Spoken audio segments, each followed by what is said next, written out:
Good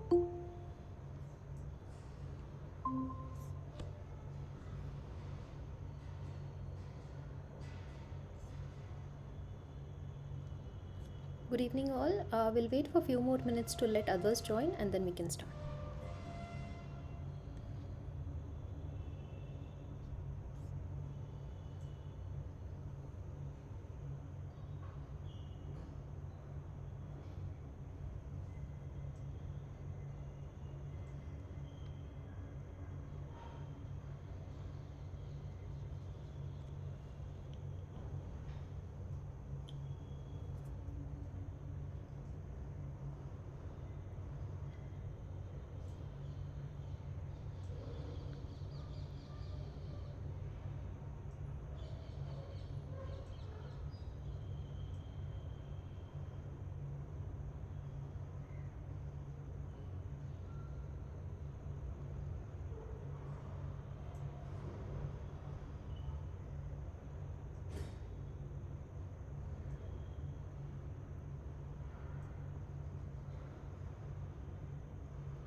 I guess we can start. Let me just share my screen.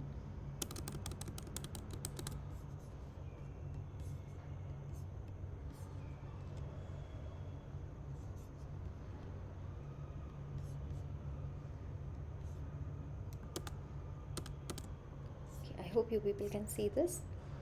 So good evening everyone and welcome back to week 8 of NPTEL online course Drug Delivery Principles and Engineering. And as is our custom, we'll first start with some of the key points that have been discussed in week 8 lectures. So until now we have looked at various different drug delivery systems, we have looked at some of the tissue engineering principles, and then we have moved on towards different routes of these drug delivery systems. So in the previous session we have looked at few of these different routes of drug administration, the foremost being oral. So this route, you everyone must be familiar with this route because we have all of us taken medicines at some point of time, and they have mostly been pills or capsules or syrups. So all of these are administered through oral route. And so all of these different routes of drug delivery, all of them have their own advantages as well as their drawbacks. So for the oral route, the foremost advantage, it's very patient compliant, it's very easier to take medicines orally, and there's no pain involved, so patients usually prefer this particular way of taking drugs. But also it has a number of different drawbacks. First of all, it is so the oral route suffers from first pass metabolism, right? So we know what first pass metabolism is from some of our initial sessions. So any drug that has been taken orally through oral route, so it gets metabolized in the liver, because so when it's getting absorbed in the stomach, a portal vein carries the drug to the liver, and it gets metabolized there, and in this process we lose a lot of drugs. So the drug starts getting metabolized even before it has reached the site of action, so we lose a lot of drug there. So this is known as the first pass metabolism, prominent only in case of drugs taken orally. And also there are other disadvantages to this route, right? So wherein so since the drug when taken orally passes through this gastrointestinal tract, wherein you have different enzymes, you have mucus, you have the gut microflora as well, the microorganisms living in this gut. So all of these will then try degrading the drug because it's a foreign material, so your body will start metabolizing it even before it reaches the site of action. So these are some of the disadvantages or drawbacks associated with the oral route. Then we looked at parenteral routes. Parenteral meaning wherein things are injected into the body. So these could be your intramuscular route or your subcutaneous route. So we saw this structure of the way skin layer is arranged, and then that's your dermal layer, then you have your subcutaneous layer, and then you have your intramuscular layer. So the more prominent advantage of these parenteral routes, either intramuscular or subcutaneous, is they bypass this first pass metabolism. So since now you're just delivering drugs directly into this muscular layer, you're completely avoiding the oral route. No matter, some amount of drug will always get lost when you're injecting things, or there's the interstitial flow also at these areas, right, at the layers of intramuscular or subcutaneous layer. So some amount of drug will definitely get lost, but it is not to the extent that happens in the oral route. So that is one advantage for these intramuscular and subcutaneous routes. So talking about the drawbacks of these routes, so the patients have to be trained to take injections either intramuscularly or via the subcutaneous route. So because there are chances when you try self administering these drugs, if you're not trained, there are chances that you might inject in the intravenous route, or you might just inject in the dermal route. So you have to have specific training for these. So that is one of the drawbacks of these two routes of administration. And then we saw transdermal route. So we were just talking about this, right? You have the skin layer. So there are ways of delivering drugs to this dermal layer, but so the first advantage of this is it is also very patient compliant. So this is another drawback of parenteral routes, right? Intramuscular and subcutaneous. If you're injecting something into a patient's body, into a human body, you're bound to have some immune reaction at the site of injection. It is going to cause a little bit of discomfort and pain. So patients usually won't prefer taking injections if they are very frequent.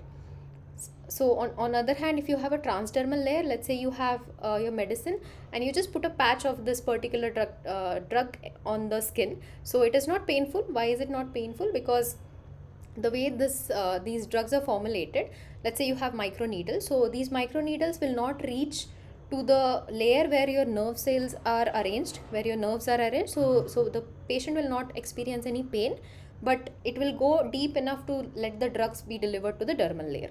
So that's one advantage of transdermal layer. The drawback being we have a lot of dead cells on our skin. There's a lot of lipid components arranged on the skin. So there's this dead cell layer, then you have this lipid layer. So all of this makes it difficult for the drugs to transfer from the dermal layer to the actual blood circulation. But we have ways to enhance this transdermal drug delivery. We have seen quite a bit of them in the previous session. So you people can go through the sessions again, or you can go through the lectures again. So this is what I was saying, right? So we can fabricate microneedles. So these are nothing but needle-like structures made out of polymers. So they are porous. So you can load your drugs in this microneedle structure, and you can put a patch of these microneedles on the skin, and they are 100 to 500 microns in dimension. So they will penetrate through the dead skin layer, that is specifically known as stratum corneum. So they will penetrate through this layer, but they will not reach the nerve cells. So there's no harm caused, or there's no pain experienced by the patient. So this is what we also discussed in the last session. So in this week's lecture, in week 8 lectures, the course starts looking towards different routes, such as inhalation. Inhalation meaning you take drugs directly through your nasal route. And again, the first advantage is it bypasses the first pass metabolism. Since things are not being taken orally, there's no chance of the drug being metabolized, carried to the liver for metabolism. So in that case, we can save a lot of amount of drug. So again, bypasses first pass metabolism. And another advantage of this route is it directly delivers things to the lungs. So for example, let's say you have a patient who's suffering from tuberculosis, and you want, because the tuberculosis bacteria mainly resides in the lungs, so you want to target the lungs in this case. So what do people normally do is they'll take pills, they'll take orally delivered medicine. Then the medicine will wait for the medicine to be absorbed into the blood. The blood then circulates all over the body. In that process, it reaches the lungs as well, and that's where the drug will then reach the lungs. So again, a lot of amount of drug gets lost in this circulation process as well. Instead of that, if we have ways to deliver drugs through inhalation, directly through the nasal route, then there is more chance of the drug being directly delivered to the lungs. So we can save a lot of amount of drug in this case. So advantage of this route, it locally delivers drugs to the lungs. But some of the disadvantages, it requires systemic absorption of selective molecules.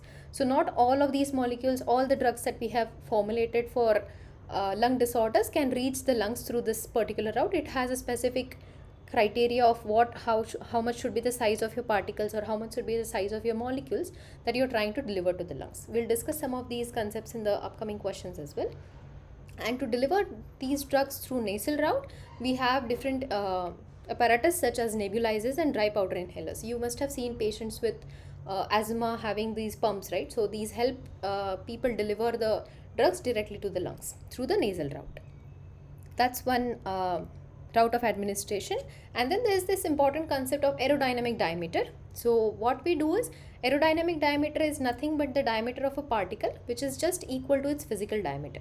So in this process, we make the particles porous to increase the physical diameter. So why we do this? It's because if your particles, let's say you have a very nice drug and you have formulated it as a microparticle within the range of 1 to 5 microns, and you have delivered this through the nasal route. Now, even if it's delivered through the nasal route, our nasal route is lined by various different macrophages. Your alveoli also have macrophages. Macrophages are your surveillance cells. They will look for anything that is foreign, and they will phagocytose these, and they will eliminate these particles. That's the job of macrophages. Now, since your microparticles are foreign to the body, your macrophages will think that this is something foreign, this is harmful, I need to eliminate this. So if your particle is within 1 to 5 microns, this is the size range which macrophages look for to uptake. So if your particles are within 1 to 5 microns, most of these particles will end up in the macrophages and will be destroyed, and the drug will be lost in that case. So to increase the size of your particles, we make the physical size of your particles, we increase it by using certain porogens. So now the physical diameter of your particle increases, but the aerodynamic diameter still remains the same. So that's why this concept is very important. This is used by people to formulate drugs in such a way that they will reach the lungs, but they will escape this phagocytosis by macrophages. Okay, then next route is buccal or sublingual. This is nothing but wherein, I don't know if anybody has, for few time back, it was that the doctors will prescribe you medicines, and once you go to the clinic, they will immediately ask you to take one medicine, and they'll ask you to keep it below your tongue. So that is the sublingual route. So this is a very traditional method. People have been using it for quite some time now, and advantage of it, it bypasses the first pass metabolism. It bypasses the first pass metabolism, and there are different blood vessels that carry it directly from the mouth to the systemic circulation, avoiding the oral gastrointestinal route. So that is why that is one advantage of using either buccal meaning you keep it in your cheek cells, buccal, or sublingual route. Not much research has been done on this because it's a very traditional method, and people sometimes do prescribe this route of drug delivery. Then you have intra-articular delivery. So this is nothing but when drugs are delivered directly to the knee joints. So this is seen in case of, let's say you have osteoarthritis. It is one disorder wherein your knees, the cartilage layer in your knees has started degenerating. You must have seen a lot of old people suffer from osteoarthritis. So in that case, there's a possibility, there's a way to deliver drugs directly to this intra-articular space. So you take an injection and you put it in the knee joint. That's your intra-articular delivery. And advantage, again, it's a local drug delivery. If you are trying to treat the knees, you directly give the drug to the knee joint. Disadvantage, it requires trained personnel. The patients themselves cannot administer intra-articular injections. So you'll have to have trained personnel who can do this. So the patient has to go to the clinic. In that case, it becomes a little bit difficult for this route of delivery, but the advantage is much bigger than the disadvantage, wherein you want to locally deliver the drug to the knee joints. And then finally, we start discussing about intravenous delivery. So you must be familiar with this route of administration. You must have seen people getting saline, people getting drips in hospitals. All of this is delivered intravenously. The foremost advantage of intravenous route is it's 100% bioavailable. We also have seen this in the session where we discussed about bioavailability, right? Whatever you give intravenously completely becomes bioavailable to the body, because this is where your blood is already in circulation. If you put anything in that circulation path, definitely it is going to reach all parts of the body, and that's why it has 100% bioavailability. It is immediately taking effect. So let's say you see a patient who is suffering from heart attack, you want to relieve them. The drug has to be delivered to the intravenous route because we need immediate effect. We can't wait let's say somebody immediately needs a relief, you can't deliver drugs intramuscularly and then wait for the drug to take effect. So if immediate effect is required, you have to give drugs through intravenous route. Disadvantages: it's invasive because it's an injection, you are piercing the patient's body. There some amount of irritation might happen there. Also, it requires trained personnel, as is with the case of intramuscular and subcutaneous, because all of these layers are pretty close nearby, right? If a untrained person is trying to give drugs intravenously, there's a possibility they might give it in the intramuscular or subcutaneous route instead of giving in the intravenous. So it requires trained personnel. And also sterility becomes an issue, right? So now you are directly giving drugs into the bloodstream. So let's say your formulation was not very sterile, some amount of microorganisms get introduced into your formulation, but you have now injected everything intravenously, so it will reach all parts of the body. So there are chances that infection can develop from this. So sterility becomes an issue. You have to be very very specific about your formulations being completely sterile if you're trying to give things by intravenous route. So these are some of the points discussed in week 8 lectures, and we'll then move on to some of the assignment questions. Let's look at first question. Which of the following properties of ionic liquids makes them suitable for transdermal delivery? So, yeah, the question is which of the following properties of ionic liquids makes them suitable for transdermal delivery. So, we have certain few options here and we have to choose two correct answers. So, I'll wait for few moments for you people to read through the question as well as the options, and then we can discuss the answer.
Okay, let's look at the answer. So the correct answer is the properties of ionic liquids that make them suitable for transdermal delivery are, first of all, it's the liquid, they are at liquid state at ambient temperature, and the presence of large asymmetric organic cations. So what are ionic liquids? These are organic salts which exist as liquids at room temperature, and they are very frequently used as solvents to enhance transdermal drug delivery.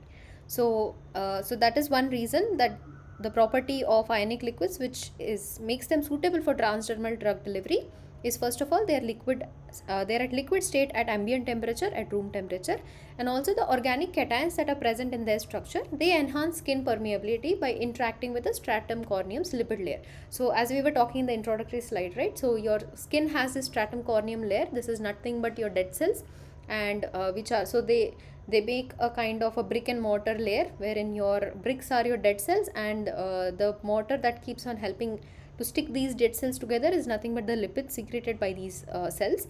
So that's what makes it very difficult for the drugs to be delivered intravenously or in the systemic circulation through the dead cell layer. So that layer is known as stratum corneum. So what do these organic cations do? They interact with these, with the lipid layer present in the stratum corneum, and in that process they destabilize this dead cell layer, and they make kind of a channel for the drugs to be delivered in the inside the skin.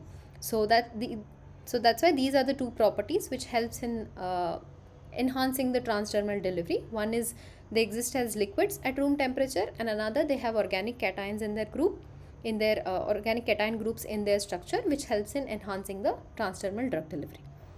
I hope this is clear. So I'll move on towards the next question.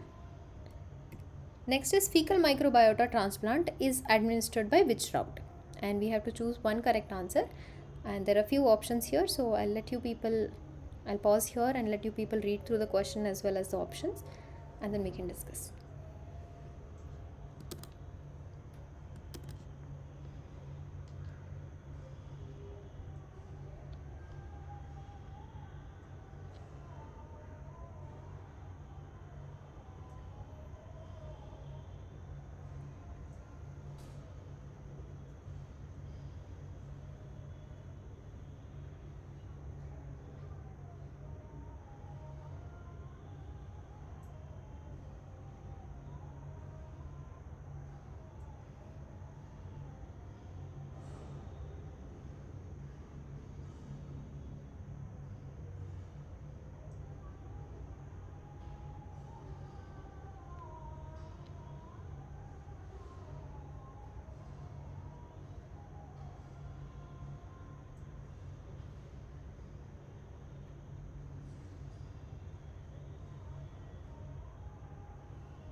Alright, let's look at the answer. So the correct answer is rectal. Fecal microbiota transplant is administered by the rectal route. So you must have come across this slide while going through the session. Just a minute. Right, so we have already started with the question. So if you have missed the initial discussion, it's okay. I'll be uploading this video on YouTube as well as the PPT. So right now we are discussing this question. Fecal microbiota transplant is administered by which route? The correct answer is rectal. So as I was saying, you must have come across this slide while going through the session. And so rectal administration is used to deliver this fecal microbiota transplant. So this is done with very close family members using enema, and since it's a very invasive process, not often is this preferred for treatments. So pretty straightforward answer, not much explanation is required. So I'll move on towards the next question. Next is, which one statement is false for large porous polymeric particles which are around 8 to 12 microns when given by dry powder inhalation? We have to choose one correct answer, and there are four options here. We have to choose the false statement for these polymeric particles when delivered by dry powder inhalation. So I'll wait for a few minutes for you to go through the question as well as the options, and then we can discuss.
Alright, let's look at the answer for this question. So the question is, which one statement is false for large porous polymeric particles around 8 to 12 microns for dry powder inhalation? And the correct answer is, it can be phagocytosed by macrophages. So we were just talking about this aerodynamic diameter being a concept for inhalation when drugs are delivered through inhalation route, right? So what we do is, we have these polymeric particles, and if you have your particles within the size range of 1 to 5 microns, it's very easy for the macrophages to uptake them. So we want to avoid that. We don't want our particles to land up in macrophages, otherwise they'll start degrading the particles. So our drug is encapsulated in these particles. So instead of that, what we do is, we make these particles porous. This can be done by using certain porogens or effervescent molecules during the synthesis process itself. So you use some chemicals which will help in creating pores in these particles, and they'll just increase the size of these particles. So now the physical size of these particles increases to somewhere around 8 to 10 micron, but the aerodynamic diameter still remains from 1 to 5 micron. So what advantage does this process give us?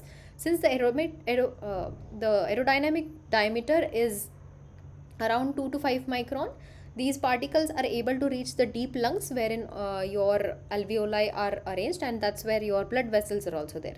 So aerodynamic diameter being 2 to 5 micron helps these particles in reaching the deep lungs, but the physical diameter is 8 to 10 micron. So the macrophages, they find it very difficult to phagocytose these particles. So the correct answer for this question, we have to look for false statement for these polymeric particles. The correct answer is can be phagocytosed by macrophages. It's false because 8 to 12 microns, the macrophages cannot phagocytosis. Increased porosity reduces particle density is correct. It leads to less aggregation. Yes, better aerosolization because these particles are around 8 to 12 micron. So I hope this is clear. The false statement about these particles is it can be phagocytosed by macrophages, which is actually incorrect. Is this clear? If there are no doubts here, I'll move on towards the next question.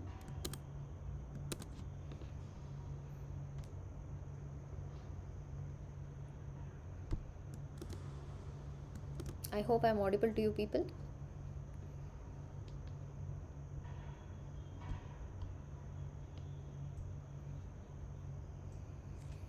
Okay, let's move on then. So the next question is, which one is the correct definition of EPR effect?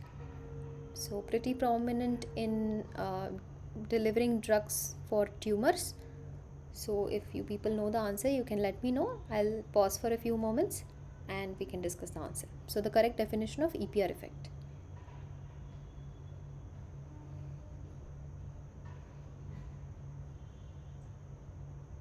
If you people want to interact, you can unmute yourselves and let me know the answer, or you can type it out in the chat box and I'll read.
Okay, let's look at the answer. The correct answer is enhanced permeation and retention. So that's the definition of EPR. So what this means is, so let's look at this image in a little bit more detail. So you have this blood vessel and you have this tumor that is forming in the tissue surrounding this blood vessel. So what happens is, in case there is no tumor, your tissue is perfectly normal. This is where I hope you guys can see the pointer. So in this case, what happens is the endothelial layer of cells which lines the blood vessels is pretty tightly packed. So there are not many gaps in these particular cells. On the other hand, if you have a tumor tissue that is lining this blood vessel, you'll see that these endothelial cells are now further apart from each other. There's a lot of gap in this. So what happens is, when you deliver drugs, mostly nanoparticles. So since they have been delivered, they reach the systemic circulation. They are now in the blood vessel. What happens is, through these gaps, they start permeating into this nearby tumor tissue. So your drug then starts permeating into this tumor tissue. It reaches the tumor tissue. So that is known as enhanced permeation effect. On the other hand, you also have lymphatic vessels lining around these blood vessels, right? So what does lymphatic vessels do? They clear out the drainage. So they're like the drainage vessels in your body. They clear out all the waste that comes from these blood vessels. So this is another effect. So the if you see the normal endothelial layer, a lot of so the lymphatic vessel is working perfectly fine in this area. But what happens in a tumor tissue? There's ineffective lymphatic drainage. The lymphatic system doesn't work really well. So now they have since it's a defective lymphatic system, a lot of these drugs, the nanoparticles which have reached the tumor tissue, they do not get cleared out from this tumor tissue. So that is known as the retention effect. So you have enhanced permeation and retention because of the tumor tissue present here, and that changes the architecture of your blood vessels. So EPR effect is nothing but your enhanced permeation and retention effect. This is prominently seen in tumor cases, and there's a lot of research on this EPR effect, wherein people use this EPR effect to deliver nanoparticles directly to the tumor tissue. I hope this is clear. If there are doubts, please let me know. I can pause for a moment and we can go over the explanation once again. If there are no doubts, then I'll move on towards the next question.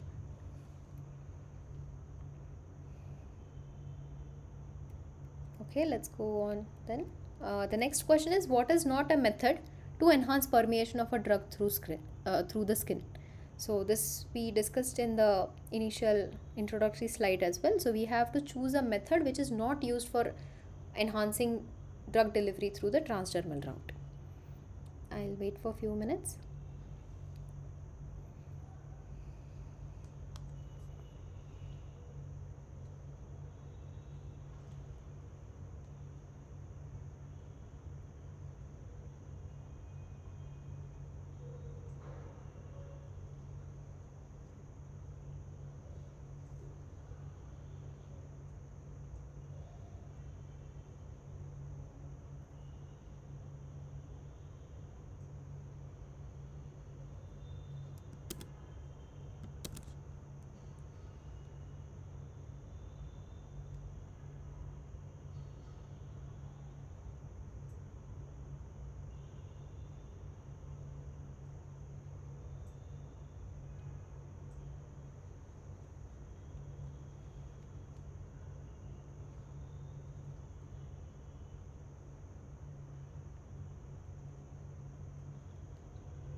Okay, let's look at the answer then. The correct answer is using hydrophilic drugs.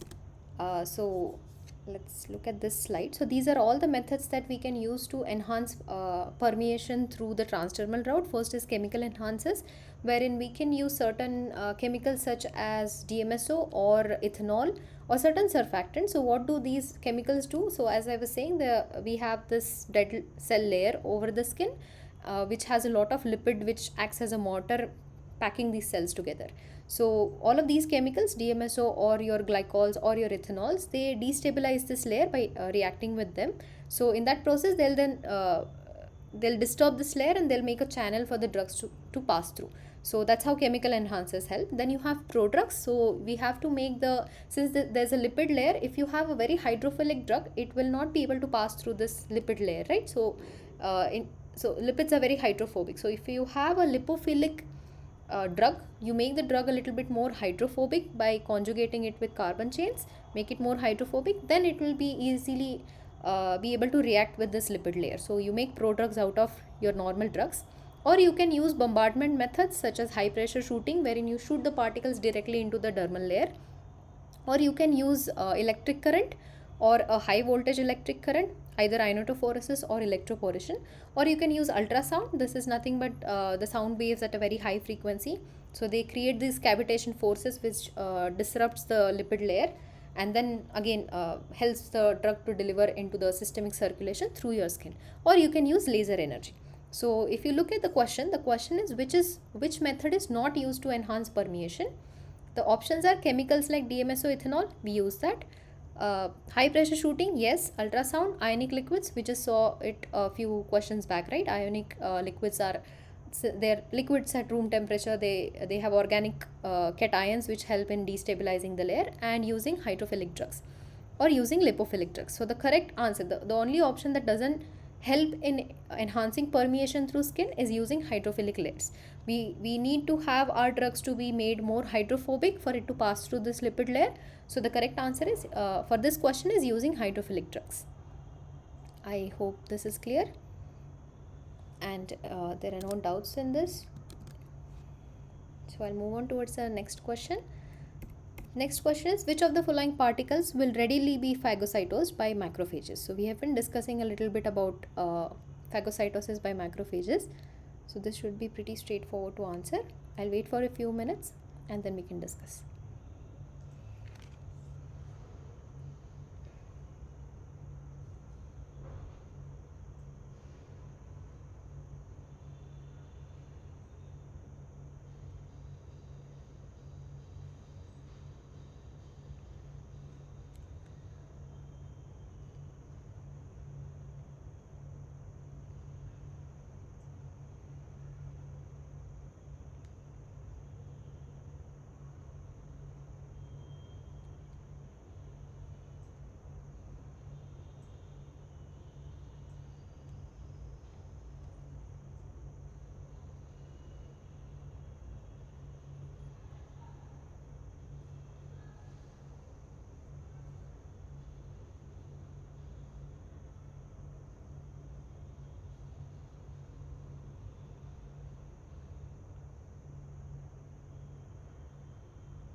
Okay, let's look at the answer. The correct answer is 1 micron. So we have been discussing about this, right? If your particle is around 1 to 5 microns, which is also listed out in this slide here, it's easier for the macrophages to uptake it. So the correct answer is 1 micron. Which of the following particles will readily be phagocytosed? It's 1 micron.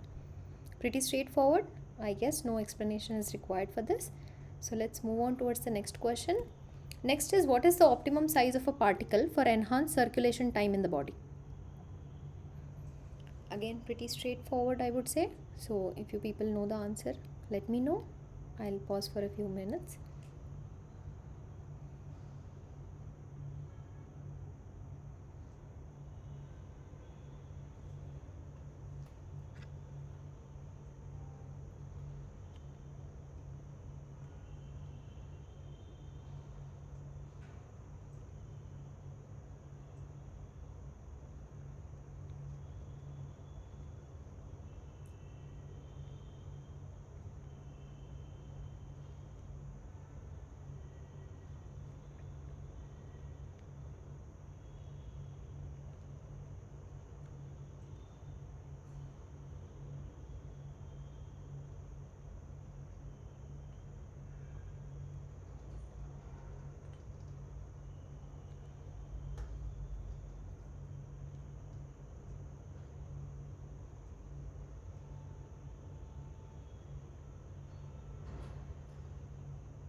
Alright, let's look at the answer. The correct answer is 20 to 200 nanometers. So this is the ideal size for enhanced circulation time in the body. That means if your particles are around 20 to 200 nanometer, they will be in circulation, in your systemic circulation, for a longer time. Why that is the case? Because let's say if you have a particle, let's look at the options. If you have a particle in the size of 1 to 10 nanometer, then it's easier for the kidneys to filter it out. The gaps that are present in your kidney cells are somewhere, they can let pass particles that are below 10 nanometers. So if you have these size of particles, they'll be easily cleared out through the kidney filtration system. So that is not optimum for enhancing circulation time in the body. If you again have a particle between 1000 to 5000 nanometer, which means 1 to 5 micron, then as we just saw that it will be easily phagocytosed by the macrophages, right? So in that case, it's already lost, it will be completely degraded. So the ideal, the optimum size of particles for enhancing circulation time should be, your particles should be around 20 to 200 nanometer to make them stay for a longer duration in the systemic circulation. I hope this is clear. Okay, I'll move on towards the next question then. Next is, which of these statements are not advantageous for intravenous delivery? And we have to choose two options. Please read the question carefully. We have to look for statements which are actually disadvantages of intravenous delivery. So I'll wait for a few minutes.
Okay, let's look at the answer. The correct answer is it's invasive and there are chances of irritation and infection. So you must have come across this slide. The advantages of intravenous route is, first of all, the drug becomes completely 100% bioavailable. There's a rapid response, immediate effect, and total control of blood concentration. You already know how much amount of the drug will, once it is in the blood, how it's going to distribute in the body. So in that case, it becomes easier to determine the dose that you want to give through intravenous route. And of course, it bypasses the first pass metabolism. And the disadvantages include, it's invasive because it's an injection. You are going to pierce the patient's body with an injection. In that case, it's invasive. You need trained personnel, and there are chances of toxicity. There might be that there are chances that the dose was not calculated correctly, so the entire dose has now become bioavailable. The entire injection carries the drug, so all of it becomes available in the bloodstream, so there are chances of having toxicity. And also sterility becomes an issue, right? So if your formulation is not very sterile, there are chances that it introduces infection in the patient's body. So the disadvantages for intravenous drug delivery are, first of all, it's invasive. Drug completely bioavailable is an advantage. Rapid response, yes. Bypasses first pass metabolism. All these three are advantages. Chance of irritation and infection, possibility of this is a disadvantage. So the correct answers for these for this question are, it's invasive and there is a chance of irritation and infection. I hope this is clear. Let's move on towards the next question then. Next is, what are the advantages of using inhalers for drug delivery? So we have been talking about inhalation route of drug delivery in our introductory slide as well. So please go through the options. Again, we have to choose two options for this answer, and read through the question and the options. I'll wait for a few minutes and we'll discuss.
Okay, let's look at the answer. So the correct answer is, bypasses the first pass metabolism and it is good for delivery to the lungs. So we have been talking about inhalers, right? So these are apparatuses which are used to deliver the drug directly to the lungs. Advantages, it bypasses first pass metabolism. Doesn't, since the drugs are not taken orally, they are inhaled, they go through the nasal route, and in that process they just bypass the first pass metabolism.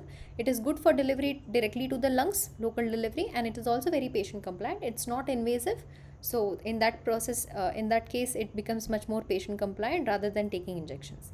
Certain disadvantages: systemic absorption only occurs for molecules that reach deep lungs. So if you want things to be circulated in the blood, then you have to have a specific size of these drugs, specific size of these molecules for it to reach the deep lungs.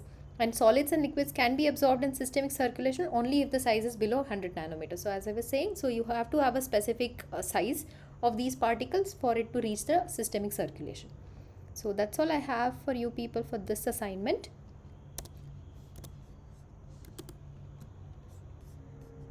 So I hope most of these things are clear, but in case if you people have any problem, any doubt with this, then please feel free to write to me. You have already have my email ID, or we can discuss in the next session. So if that's all, then I'll stop the meeting here and I can meet you people next Tuesday at 6 o'clock. Thank you.